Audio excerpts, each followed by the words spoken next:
AI is pretty good. Like it's kind of helpful in like an admin way.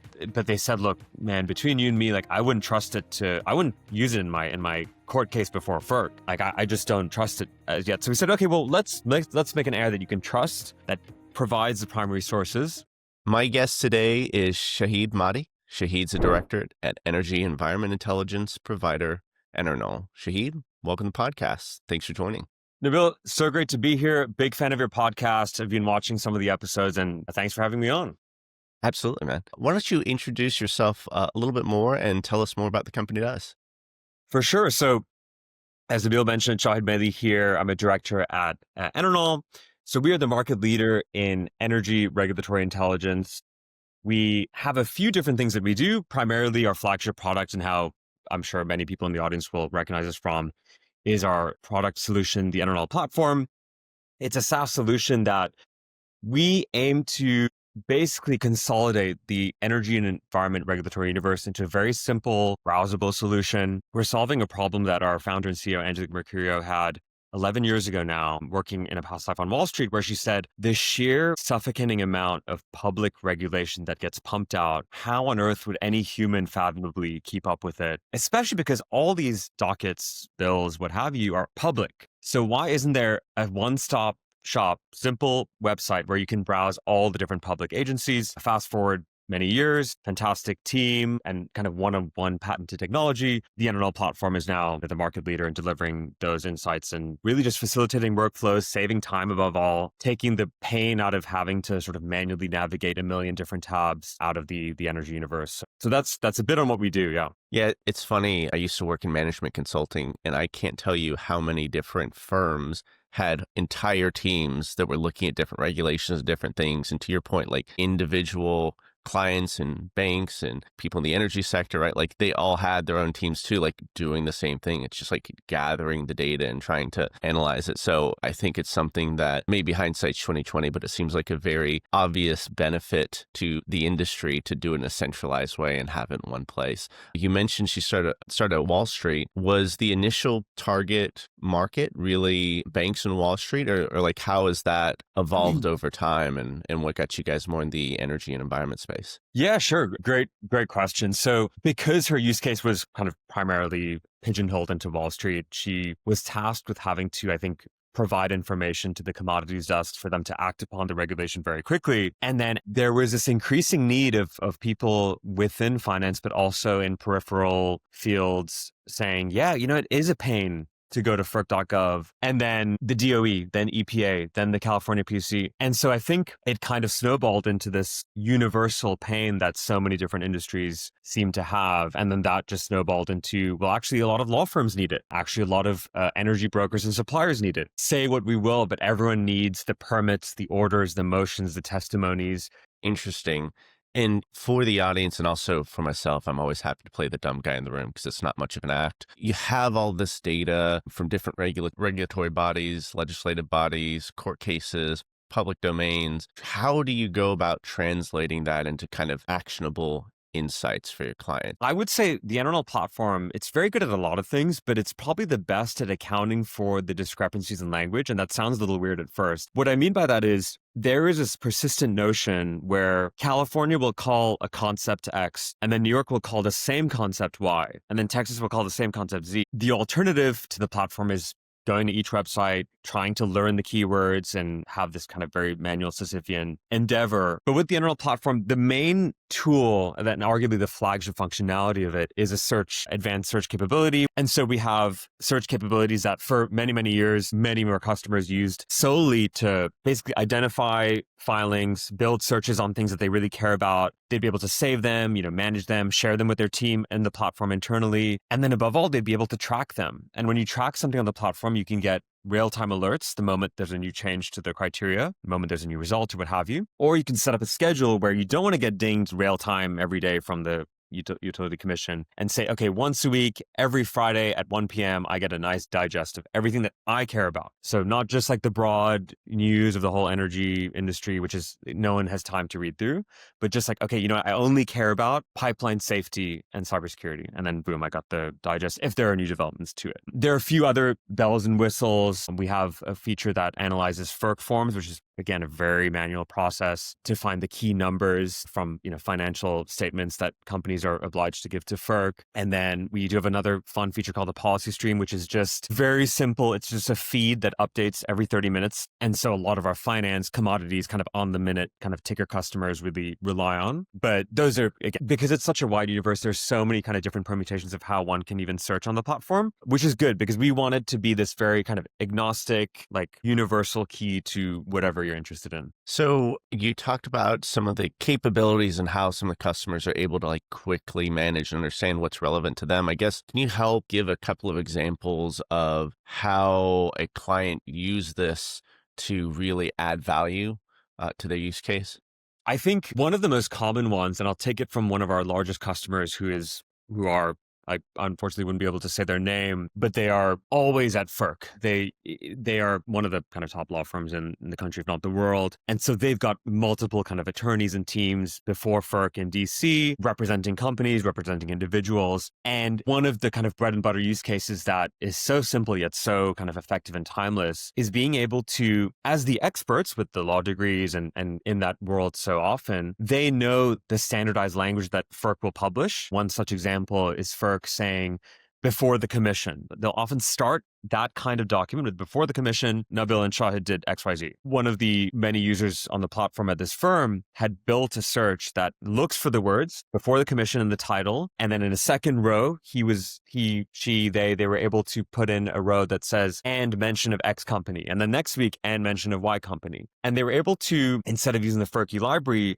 basically have a tracker on any time FERC promulgated that document type with a certain company. And so it was a really smart, airtight way of tracking what would otherwise have to be like a very manual process going into the FERC library. And you can't always look for more than one word easily there. So it would just be a bit of a hassle. That's one example. Another is every quarter, this very, very, very large utility that is a customer of ours basically works with our fantastic strategy and support team.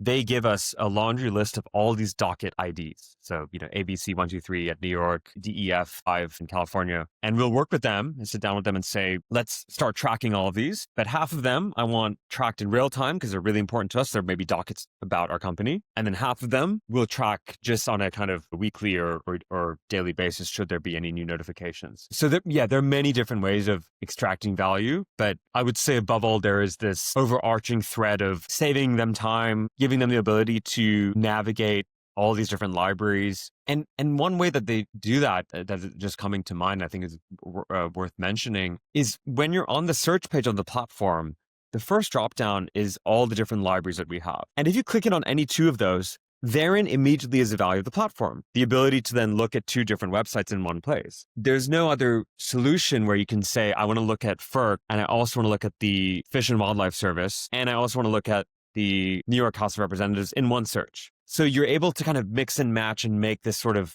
patchwork of different agencies and basically just look for whatever's useful to you. Makes sense. I know you guys have been around a long time before the current age of AI and LLMs, right? But all the things you were talking about, this massive and extensive and kind of focused database and kind of understanding the relationships between them, being able to access them with search. It's like, to me, right, it all sounds like it's priming the pump for AI. And then voila, all this stuff has come. I guess, how have you guys embraced AI or even seen challenges with adopting AI in the company? Yeah. So with AI, it's funny. I was mentioning this to one of our clients the other day, ostensibly as kind of being perceived as basically a byword for large language models. And we've been using AI in some form since we were first kind of conceived with our patented technology. It's just that now it's become more kind of synonymous with the large language phenomenon. So we've been practicing, in one respect, we've been practicing AI, grabbing all this information from day one. But with regards to the all-encompassing every industry sort of boom that AI is really promulgating, we wanted to take an approach that basically adhered to the fact that let's go to just talk to our customers instead of just throwing them a shiny new toy for them to play with. Let's actually just slow down, hear what they're struggling with right now, and then build an AI tool kind of around that, so that ensure that they feel like they're having a say in the product development And in having a say and in guiding us, they'll feel optimal value straight away. And so what we came up with is something called the EKI Assistant, which is one of a few different AI products on the platform. But the flagship is EKI Assistant because it is an in-platform conversational chatbot in the same way that you talk to ChatGPT, Gemini, so on and so forth. It's running the latest and greatest ChatGPT 5 powered technology on the platform, but in such a way where all of its answers, its summaries, its findings, its conversations are referencing primary source documents. And so our customers are able to sleep easy at night saying, okay, I'm getting my answers from an AI, but I can see where it's getting it from. I can see the line, the passage, the author. And if I want to check it, we give a little reference drop in that says, please go ahead, check Bill 123 at the House of Representatives, and you can see the line that it's citing. Why is this? Because when we were talking to some of our biggest customers, many of whom are law firms and so on and so forth, they were saying, well, AI is pretty good. Like it's kind of helpful in like an admin way. But they said, look, man, between you and me, like I wouldn't trust it I wouldn't use it in my court case before FERC. Like I just don't trust it as yet. So we said, okay, well, let's make an AI that you can trust, that provides the primary sources. And then part of the beauty is it works in harmony with the platform because when it's providing an answer and providing a reference link, that reference link could take you to a document that you may not have been able to easily find with our regular search or with Google or with Gemini or with what have you. And then part of the big value proposition that we have is because we already have this library of 47 million filings, and we've already done the grunt work of putting the APIs and the data feeds into all these websites and agencies, we can also kind of ensure a really high quality answer. So we always do a lot of A/B testing. We found that if you ask Gemini or ChatGPT the kind of question you'd ask EKI, it'll give a good answer. I mean, it'll point you in the right way, but it'll say like, I got this from FERC.gov. I got this from the New York Public Service Commission, which is kind of putting you back to square one because then you just have to go to all these individual websites and dig for yourself. Whereas with EnerKnol, it's all kind of centralized. You don't have to, open up a million tabs or what have you. So that's one way we're leveraging AI. And in other ways, quite simply just using it to summarize long bills, long documents, get the key points, get out of there, which a lot of our customers need to do. And then we also have a kind of AI-based search, so which is more kind of conversational, a bit more casual. If you don't know the docket ID, or if you don't know like that kind of very jargony language, it can just, point you in the right direction. And yeah, we're building some more stuff in the future, but I can say resoundingly, the notion of an AI tool that cites documents has been received really well from a number of different industries. And I think people just sleep easier at night knowing that they know where it's coming from. 100%, right? You mentioned, law firms. Also, if you're a commodity trader and you have to make a decision based on some nuanced language in a text, like Yes. you probably want to double click on that and just make sure that it's not lost and that you feel comfortable before you take a big position, right? So a lot of people say like human in the loop, but I definitely think in these cases, even if it's an AI solution, just having that comfort and understanding the context of where these things came from is still super, super helpful. Yeah, I think one of the other use cases also, I mean, the energy regulatory universe, even for someone like me that's been in it for more than 5 years, there's always new jargon and always new kind of chemicals and materials and things that I have absolutely no idea about. And we had walked through a use case with a customer around pyrolysis and this chemical recycling process and stuff that it sounds kind of funny, but like you don't know what you don't know. And so if you don't know what you don't know how to begin searching for it. Whereas the AI can be like, okay, like, please just like, can you explain like what pyrolysis even is? It's like some form of recycling. And then you can kind of go on that journey. So even from just like a knowledge sort of away from a like admin perspective, it can just be helpful in getting you in to the right kind of start. But yes, I think you're absolutely right. I mean, in these increasingly kind of high compliance industries like finance, law, anything that is obviously publicly traded was and maybe still is like something of a reticence to embrace AI like very, very wholeheartedly. We want to hold privacy, security, integrity as like the kind of the three sort of overarching qualities that guide our AI product development instead of just going 500 miles an hour for the sake of it. It's like you're not going to like ChatGPT, Gemini, like those guys are just so far ahead. And in the time that we've been talking, it probably released like Thora 6 and Banana Neo 2 and all this kind of stuff. So instead of trying to like take them on, like partner with them, we love our API with them and use it in a kind of more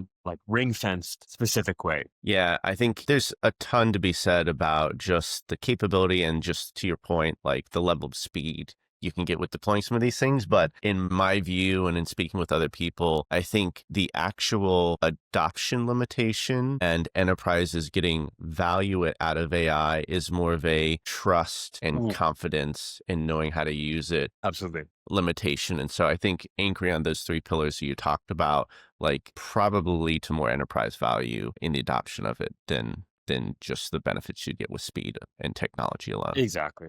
Exactly. And the grand irony of something that is so fast is that you don't want it to be fast ostensibly, and then it takes up more time to then go back having to like Yeah. check the sources. Oh, did it make up that court case? Is this lawyer, did it confuse this docket with that docket? So yeah, there's a great book I had read as part of my master's called "To Save Everything, Click Here." The author's name is forgetting me. Obviously, people can look it up. But it was a fascinating book, and I love that it came out right before the whole AI boom. The sort of core thesis of it was technological innovation for the sake of it is not always a good thing. And the author had, in this kind of creative nonfiction style, compiled all these different like multi-billion-dollar stories of tech, like for the sake of it, or like implementation at too quickly a speed, actually hurting the company in very sort of material ways. So yeah, I highly recommend that book to those watching and listening. It's a good read, and I think reading it today with AI kind of taking over all of our lives will be even more kind of funny. Yeah, we'll find the link in the author and put it in the show notes. Another thing I find fascinating, specifically with EnerKnol and your use cases,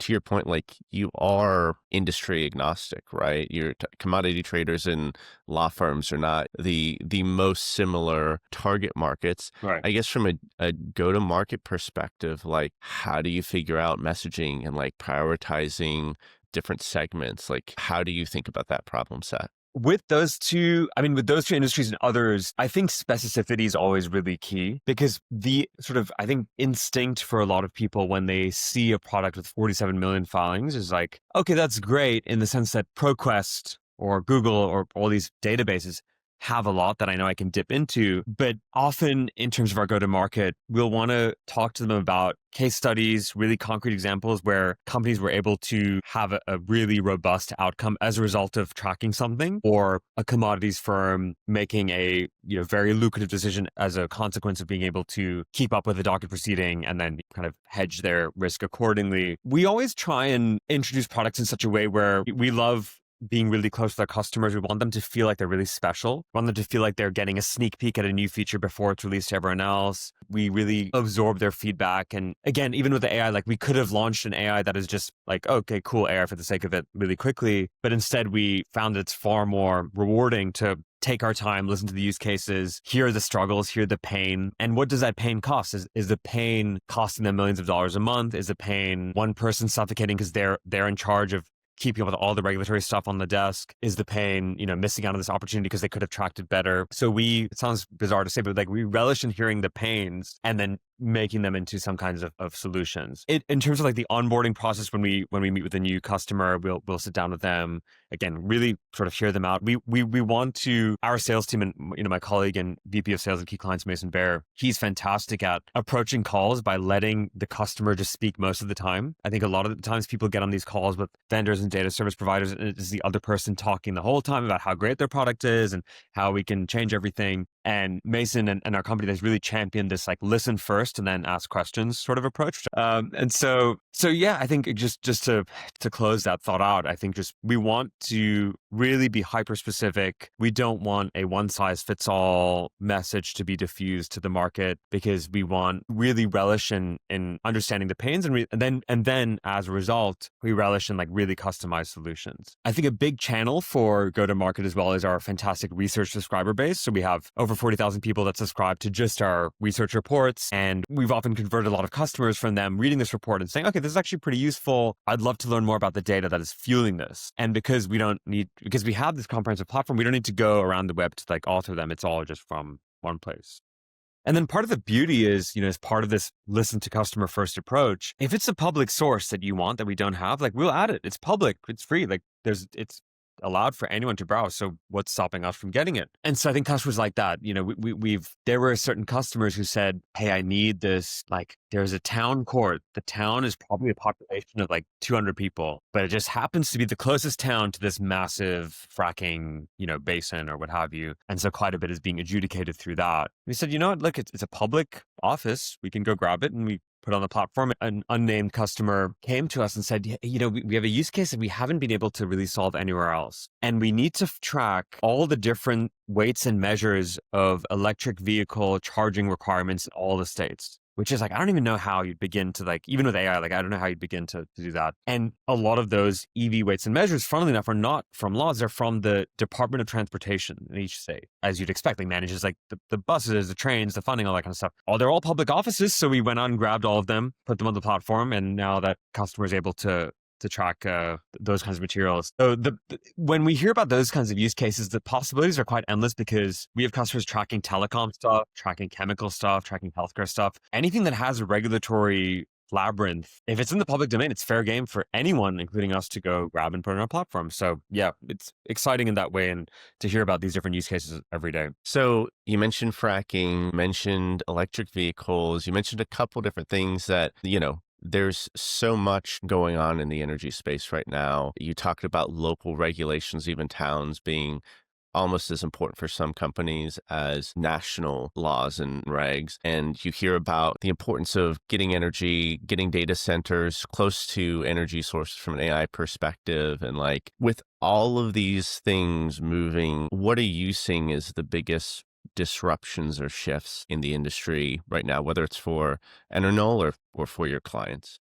Yeah, I mean, there are a few high-level ones that I think would be beneficial to walk through. So one consequence, inevitably, that always results in a smorgasbord of new regulation is anytime the administration changes. So those kind of seismic shifts, it seems sporadic. You'd think, okay, every 4 years, that's not so much, but the after effects and how they trickle down across the months and weeks and years is really something that never other disruptions. I think one that's kind of close to my heart, but only because I have a background in cybersecurity, is probably the symbiotic relationship between energy infrastructure and cybersecurity concerns. This kind of came to a head in 2021 when Colonial Pipeline, one of the biggest pipelines in the East Coast, was hacked by kind of a consortium of a kind of Russian non-state actor group. And that sort of shifted the attention towards okay, there are 16 classified critical infrastructure sectors. Every single one relies on one of them, which is energy. You can have all the hospitals in the world, all the transportation in the world, but if you don't have electricity, you don't have water, you're in big trouble. And so one push in regulation, which I'm very pleased to see,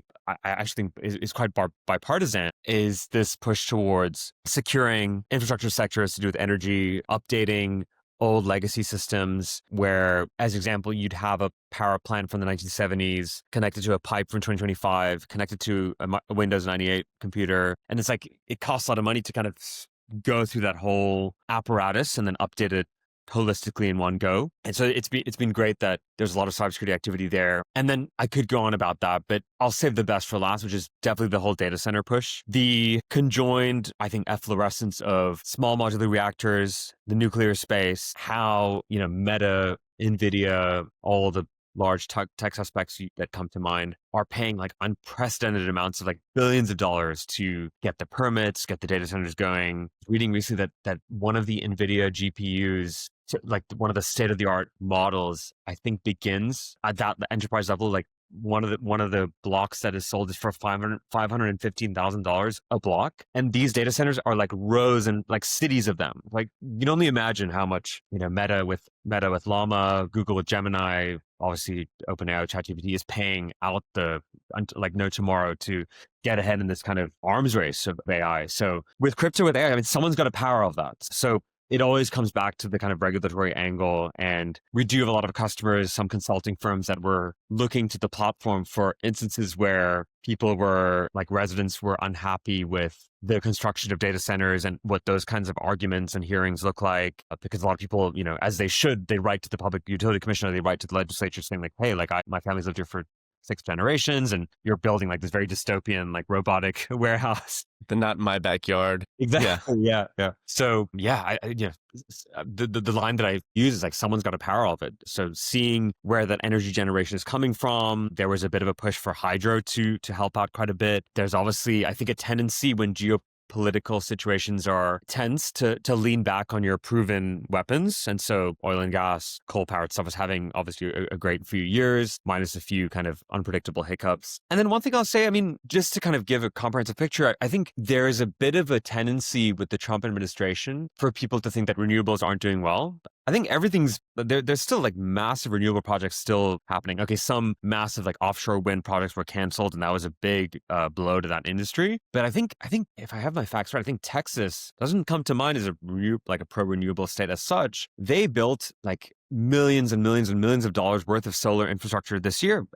It doesn't really get into the headlines as such, but all the bills and the regulatory documents don't lie. It's all right there for someone to see. I think I would say, not to be dramatic, rumors of renewable dearths are greatly exaggerated. I think they're still quite going strong in a way that some people probably wouldn't expect with the Trump administration, or some people don't hear about as much. But yes, but again, I think if I had to pick one, this whole data center nuclear AI push it's omnipotent. So it's going to affect every kind of industry and every peripheral, as I'm sure you see with your guests every week and every time you interview people. Yeah. Yeah, it's good to hear that renewable is not on as stark of a decline or demise as you might make out in headlines, or maybe just because subsidy changes or whatnot.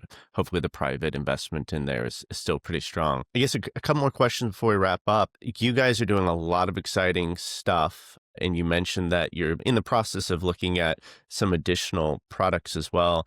What are you excited about looking at EnerKnol's growth over the next 18 to 24 months? I think the first way is probably this push into covering many other industries. So our core philosophy is to, again, be this very comprehensive solution to the energy and environment worlds. But I think, as I alluded to before, there's nothing stopping us from grabbing all the regulatory bodies in telecoms, in chemicals, healthcare, cybersecurity. We've already started doing that quite a bit with a lot of our, like, listening to our customers and going to grab them. So doing that within the US and then also beyond. So the Middle East, Europe, we've made some inroads into Latin American sources. It would be great to kind of be like this global sort of regulatory powerhouse as well. And then I think in conjunction with that, there is, of course, endless optimism around our AI solutions, and the fact that in working with OpenAI ChatGPT, our AI assistant's only getting better and better and more accurate and stronger, looking to further celebrate the synthesis that it has with our existing search, and a few different things we're exploring on the product roadmap currently about how to make it even more interactive, make it even more optimal at recommending things to you, it having the sort of cognition to know, okay, I know Nabil is on the platform to look for electric vehicles. Let me now guide him to like all the best filings, all the best tools. So it really kind of holds your hand in a way that maybe you would not be able to sort of navigate otherwise. And then I think thirdly, I'll say as kind of a bonus one, our Visual Primer series, which is like our flagship research publication, they're getting more and more popular, and we are exploring how to make that even more useful, maybe put out some really all-encompassing kind of quarterly big reports or special editions of them, special features or case studies, webinars, kind of honestly things a bit like this where we hop on a webinar, on a podcast, and kind of walk people through them. That's been really, really well received. Yeah, that is exciting. I guess what do you think the biggest bottlenecks would be to getting into some of those other industries? Because you've proven competence and success at going out and getting the data, right? That seems like to be a forte. Yeah. So Yeah, I think, we to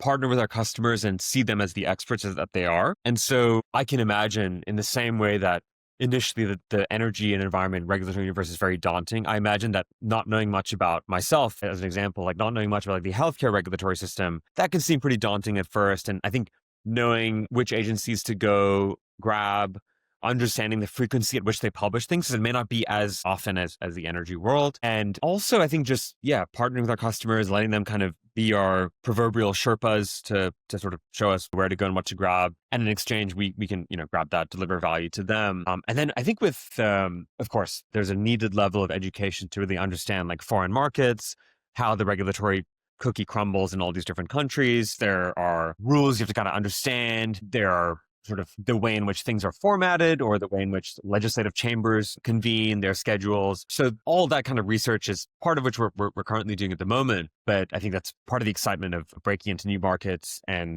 grabbing that information for our customers in the US and beyond. Yep, makes a lot of sense. And Shahid, I guess, where should people go to find out more about what you're doing and what EnerKnol's up to? Yeah, sure. So EnerKnol.com is our website, of course, that tells you a bit about the company. And then on EnerKnol.com, there's a button for a free trial of the platform, 7 days, doesn't auto-renew, and you can just jump in there, start exploring, use cases. And then, of course, once we see you come in, we have a fantastic sales team, a fantastic strategy team that can say, welcome aboard, and how can we make sure that from day one you're tracking stuff that's useful to you. So yeah, and then we've got, there's an EnerKnol YouTube page. We also own New York Energy Week, which Nabil would love to have you speak at. And New York Energy Week, we've been doing it for many years. As you can imagine, we've had, mayors, governors, CEOs, C-suite level executives every year. It's in June every year typically. So that'll be, of course, June 2026. And part of the fun of that is we get a lot of our customers to come together, talk to each other on panels, fireside chats, things exactly like this, a lot of digital apparatus stuff as well. So yeah, New York Energy Week, again, just nyenergyweek.com, and you can see more about that too. Awesome. Yeah, we'll include the links there and for the book that we mentioned as well. Shahid, really appreciate the time and enjoyed the conversation. Me too, Nabil. Thank you so much for having me on.